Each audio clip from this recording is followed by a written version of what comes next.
The Giant of Seville.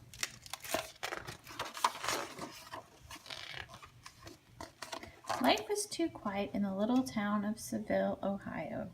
Some would say it was so quiet that if you listened carefully, you could hear the corn grow. Nothing exciting ever happened. But one day a stranger came to town on the noon train. He was so tall that the only way he could ride in the passenger car was to sit sideways on the seat, with his head and shoulders sticking out of the window. This stranger was a giant. As the train slowly came to a stop at the station platform, the giant couldn't stand another minute in the cramped car, so he decided to climb out. With his hand on his back, he groaned, straightening to his full height. He was dressed in a fine coat and vest, and perched atop his huge head, he wore a stovepipe hat the size of a pickle barrel. At the end of a long gold chain, he wore a pocket watch as big as a saucer. In his lapel was a bright yellow sunflower. It took an hour for two porters to wrestle the giant's massive steamer trunk from the train.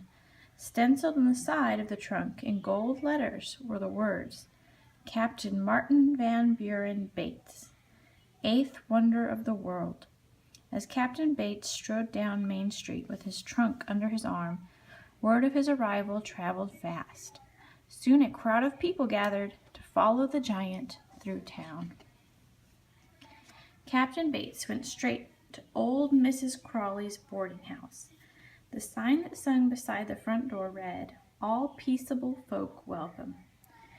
So the captain rang the bell. Ding dong! Old Mrs. Crawley answered the door. Without even a whisper about the captain's amazing size, she calmly said, What brings you to town?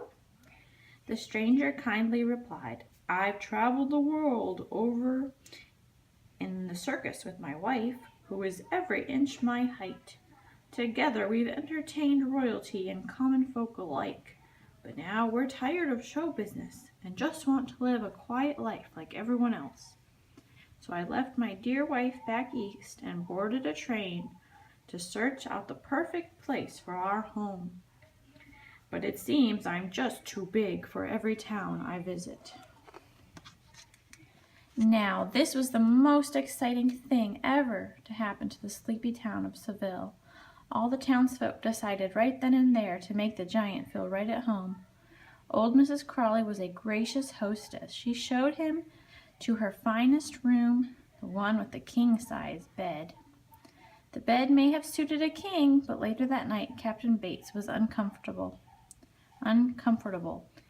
Quietly, he opened the window of his room and stretched his legs out to full length. Old Mrs. Crawley, being very sensitive to drafts, soon discovered the captain's sleeping arrangements. He'll catch his death of cold, she said. So she bundled up in her warmest robe, and with the help of several neighbors, she built a roaring bonfire just outside his window. The next morning, Captain Bates awoke rested and refreshed, but poor old Mrs. Crawley was exhausted from tending the fire all night long. Although she was very tired, Mrs. Crawley immediately set to work preparing breakfast for her special guest. But her griddle couldn't keep up with the captain's appetite for Johnny cakes. So several of the town's ladies showed up to help old Mrs. Crawley. Together they mixed 4 gallons of cake batter and had 5 frying pans going at once. After he had his fill, the captain leaned back in his chair with his hands on his belly and sighed.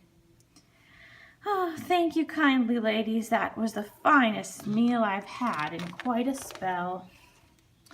While sitting with the captain, Mrs. Crawley hit upon an idea.